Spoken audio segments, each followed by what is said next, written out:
The Lord be with you. A reading from the Holy Gospel according to Matthew.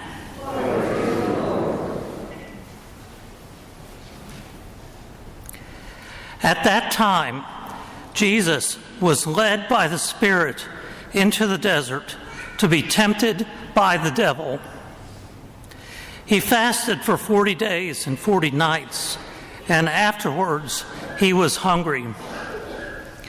The tempter approached and said to him, "If you are the Son of God, command that these stones become loaves of bread."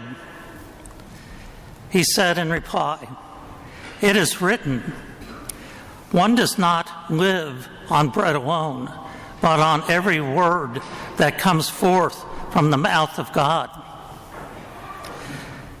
Then the devil took him to the holy city and made him stand on the parapet of the temple and said to him, "If you are the Son of God, throw yourself down, for it is written, 'He will command his angels concerning you, and with their hands they will support you, lest you dash your foot against a stone.'" Jesus answered him, "Again it is written, 'You shall not put the Lord your God to the test.'" Then the devil took him up to a very high mountain and showed him all the kingdoms of the world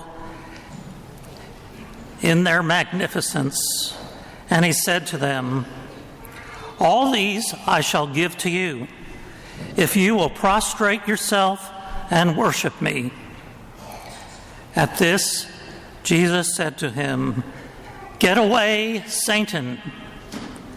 It is written, 'The Lord your God shall you worship, and him alone shall you serve.'"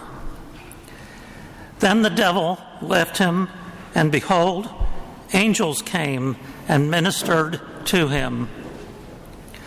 The Gospel of the Lord. Praise to you, Lord Jesus Christ.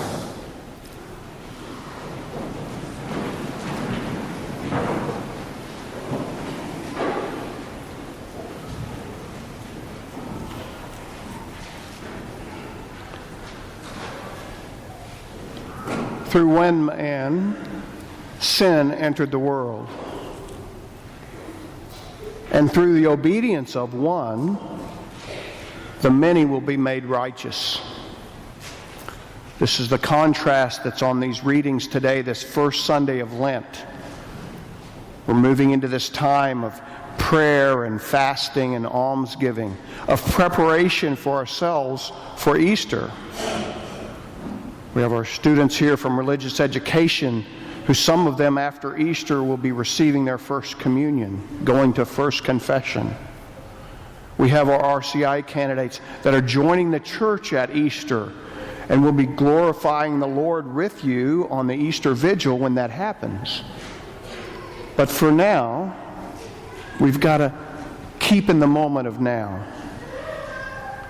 And it's very interesting because we have in the first reading from Genesis and the gospel reading two different times that people are tempted and two very different ways that they respond. In the first reading from Genesis, Adam and Eve are in the garden. They're walking with God. They have a one-on-one relationship with God. And then Satan shows up as a serpent, the most cunning of all animals. He's sneaky. He takes Eve's words and he twists them around. She says, "We're going to die if we even touch the food." And he says, "Surely you won't die. No, you're going to know the difference between right and wrong. You're going to become like God." And so Eve looked at the fruit, and it looked tasty, and she knew she would learn something. And through that temptation, her and Adam ate the apple, and welcome to our life, right? We spend the rest of our life paying for that one bite of the apple. However, there is hope. In that fall that Adam and Eve had, God already had in plan the redemption through Jesus Christ. And so thousands of years later, Jesus comes, and here he is. It says very specifically, listen to this, Jesus was led by the Spirit into the desert to be tempted. He's a man, remember that. He is God. He's fully God, fully divine, but he's fully human too. And guess what he did? He didn't eat for 40 days. Wow! We're going to complain because we have 40 days of no chocolate or something like that, right? But he goes 40 days, and then Satan shows up and tempts him. And let's pay very close attention. Satan tempts him the first time. He says, turn these rocks into bread so you have something to eat. And Jesus says, it is written that man does not live on bread alone. Notice Jesus didn't use his own power. He used Scripture, the Old Testament, because that's what he had studied. He had spent time in prayer his whole life in a way to be ready for that moment of temptation. Because when the serpent came, when the cunning, wily one came to tempt him, he didn't say, I'm going to rely on my own strength. I'm going to rely on the strength of the Lord through Scripture. And then guess what Satan did? Satan took him to the top of the temple and says, throw yourself off, for it is written. Satan knows Scripture? Yes, he does. Satan's a jerk. Satan is so cunning because he'll take things and twist them and use them to tempt us. Even good things he'll use to tempt us. And he did that again. He said, jump off because the angels will save you. And Jesus said, it is written. Notice he didn't use his own power again. He went to God through Scripture. It is written, you're not supposed to tempt me. Don't tempt God. Satan thought, well, I got one more chance. Took him to a mountaintop. Said, if you'll just bow down in front of me, all this will be yours. And Jesus says, no, it is written. In fact, it's our first commandment. You shall love the Lord your God with all your heart, with all your soul, with all your mind, and nothing else. We have been given the same tools. Scripture, prayer, a relationship with God that will help us in our resisting temptation. So this Lent, what if it looked like this? I'm going to talk about myself. One of the things that I deal with is my fat belly. I've tried all my life to be skinny, and at 26, my metabolism changed and I gained 40 pounds overnight. That's just the way it was. And so now I deal with this my whole life. And you know, I like to eat. What if I did this Lent?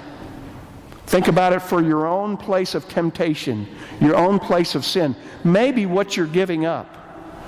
What if I went to Google and searched for scriptures about eating? And then I memorized those scriptures. Maybe I wrote them down on a card and had them in my pocket. And then when I go to the all-you-can-eat buffet and it's the 58th trip through the buffet, oh, I've got those scriptures. And so I read the scriptures so I don't go the 58th trip. And next time when I go to the buffet, maybe I remember them on the 45th trip, right? And then as I keep reading them and memorizing them, maybe I realize you shouldn't go to the all-you-can-eat buffet. Imagine that. But that's what we're supposed to do. When the temptation comes, if I rely on my own power and my own ability, I'm sorry, I'm not very good at it. But if I rely on God, through Scripture, through prayer, through coming to Mass and receiving communion, through the confessional, through fasting and penance and almsgiving, those things we're supposed to be doing during Lent. And it strengthens us. What if for the next 40 days, like Jesus gave up food for 40 days, what if we picked one thing in our life that we wanted to change, and we spent the next 40 days looking for the scriptural basis of that being changed? And at the end of Lent, that was a change in our life. We didn't have that sin, or we didn't succumb to that temptation anymore. Wouldn't that be awesome? Welcome to what Lent is all about.